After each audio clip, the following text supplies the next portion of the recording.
Jersey বদল করলেন জেলা এআইইউডিএফ এর প্রাক্তন সাধারণ সম্পাদক জহিরুল ইসলাম মজুমদার ওরফে জহর।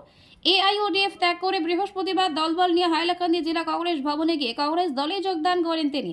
এছাড়া এআইইউডিএফ ত্যাগ করে কংগ্রেসে যোগদান করেন হিফজুর রহমান মজুমদার।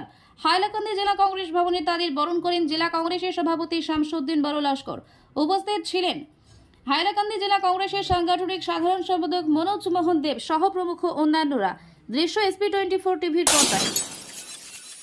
যে কাজগুলো চালিয়ে যাচ্ছেন, গৌরব যে কাজগুলো চালিয়ে যাচ্ছেন, আমাদের উবের করা জেলা প্রদেশ কংগ্রেসের সভাপতি ওনাদের নিরস্ত ভূমিকা যেটা, এটা আমার মনে একটা স্পট দাগ লাগিয়ে দিয়েছে। আমি চিন্তা করে অবশেষে চিন্তা করলাম যে আমি কিভাবে এই দলের যোগদান করবো এবং কিভাবে এই দলের সৈনিক হিসাবে কাজ করে যাবো। আমার যে বয়স হয়েছে সেই বয়সে রাজনীতি আমি সাজাই না। আমি প্রয়াস বিভিন্ন বড় বড় কংগ্রেস লিডারের সাথে আপনাদের সঙ্গে কাজ চালিয়ে যাচ্ছি। যখন যারা যা করেছেন তা আমি নম্রতার সাথে পালন করে যাচ্ছি। সুতরাং আমি আজকে আমাকে এই কাজে দু চারটি কথা বলে দেওয়ার জন্য আমি আমার সংগঠনে আমি বসে প্রশংসা করছি।